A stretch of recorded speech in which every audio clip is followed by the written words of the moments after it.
Hello, today I'd like to show you how to have a little bit of fun making a novelty print quilt, probably something like an I Spy quilt, which just means that they've got pictures and things on that perhaps a child might enjoy, so that you can go play the little I Spy game and find aeroplanes and all sorts of other funny things.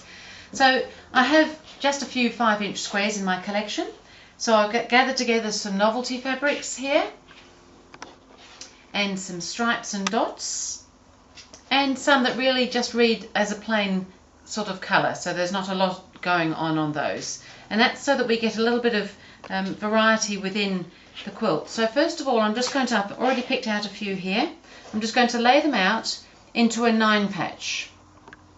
So I've got a novelty in the corner, then one of my colours, then another novelty, then a colour, and a stripe or an obvious dot in the middle, and then just another colour.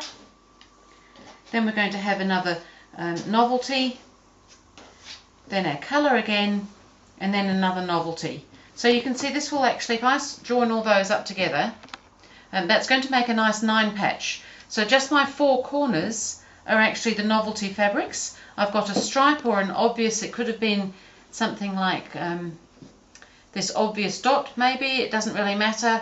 I'm not particularly trying to match colours. I have discovered over the years that children, particularly young children that like things like this, really like things to be quite busy. Probably busier than I like them. I like a little bit of calm in my life. So we'll go with a little bit of busy for the children, and we'll go with a little bit of calm, which is these sort of colours, and maybe the dot or stripe in the middle. So first of all, I'm just going to join them up into a 9 patch. Now I know you know how to do that, but I thought I'll just show you how I do it. So I'm picking up my first 2, just going to do my 1/4 inch seam allowance, and if I was making a quilt like this, I would be working on a block like this, so I'd be making up my 9 patches in units. So I've got my 1/4 inch seam allowance to pick up my next 2 that were down below the previous 2, and just keeping them in the same order. So underneath I've got my left hand side square each time, and the next one is sitting on top, right sides together. So I'm going to feed that one through with my 1/4 inch seam allowance.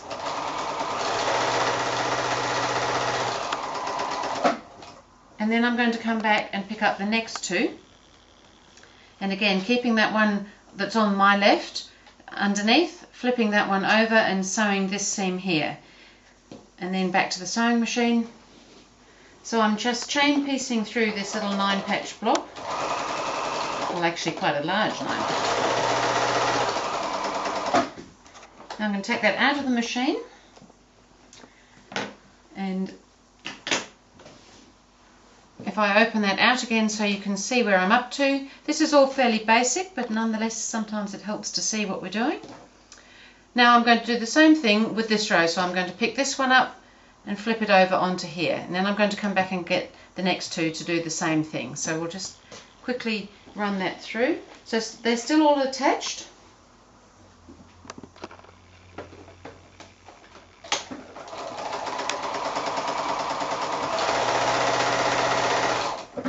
Now I know that if I open that out, I'm ready to put my next square on top.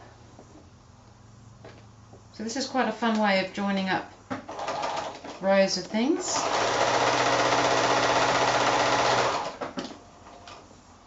And my last one that will go on here, flip that over.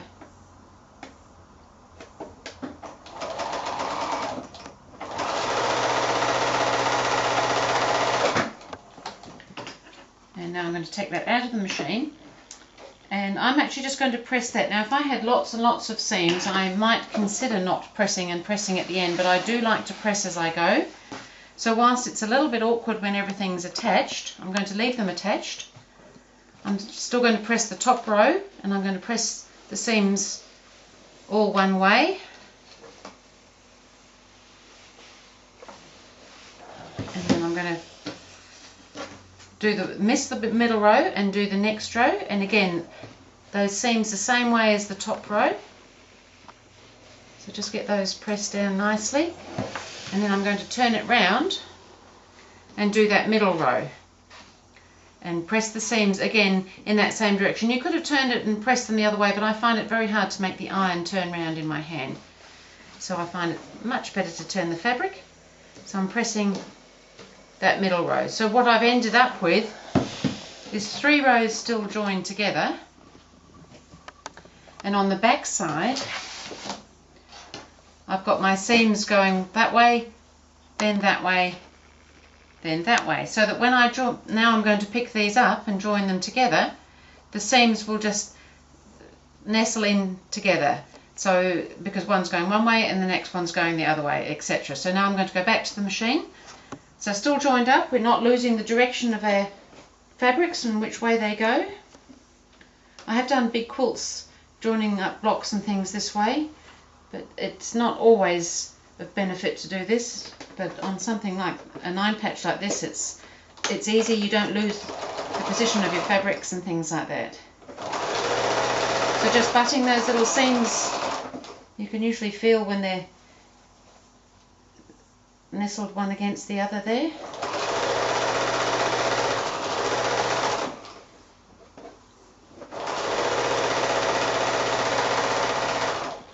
It's always so much fun to make quilts with children in mind, because they love the bright and the novelty.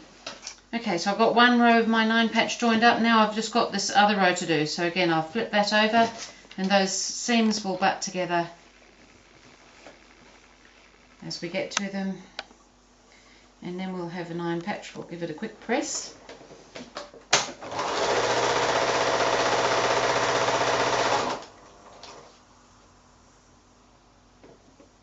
So just keep an eye on your seams matching.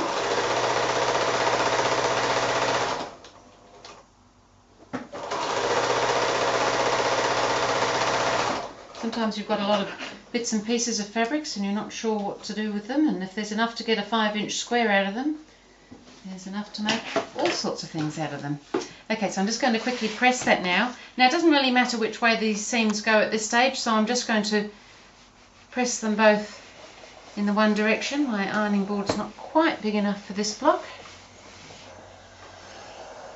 And this one, I always press from the right side, and I find it gives me a nice, if I just hold that up and let that lay over the seam, that just presses over really nicely. Okay, so now I've got a very nice 9-patch block here, but we're not finished yet. So now I'm actually going to cut that up. So I'm going to lay it on my board, and I'm going to line it up with the lines on my board. Hopefully, if it's not sitting quite square, you can go back to the iron and press it again. Often the pressing might slightly distort it, but usually it's quite fixable. So I've lined it up with my lines on my board, and I've got it sitting on a halfway. How much does that block measure? That should be measuring currently 14 inches. So we can sit it there at 14 if it seems easier. So that's sitting quite nicely at 14 inches. And so I actually want to cut that in half now. So this, because I've got the 14-inch sitting there on my 7-inch line, which is half of 14, I'm going to cut through that block in half. Just like that. And now I'm going to turn them around and I'm going to cut them again. So again, line up with your 14-inch and cut again on that 7-inch line. All that work and we've cut it all up. But aren't these fun little blocks? Same thing with this last one. Line it up and cut through, just make sure it's sitting nice and central. Cut through on that 7-inch line there. So now we've got, if we were to join all that back together again, that's where we started. And now if we just turn everything around, we've got a whole new block, and we can join that up together again. And isn't that a fun block? So I'm just going to give you a couple of ideas now of other things that you might do with this particular little block. Just going to move these out the way. You might do several of those and join them together. So I'll just lay out, I've done a couple others ahead of time just so that I could show you this. So this one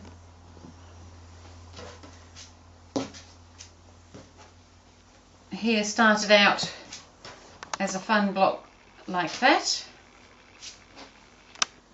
with my stripe in the middle, and now I'm going to just the same thing, I'm going to flip those around so that the stripes out on the corners, and if you do it this way, those stripes will stay the same way up, whichever way it is that you've started with. And I'm going to lay those next to the other ones, and I've got a couple more blocks here which I'll quickly switch that out there.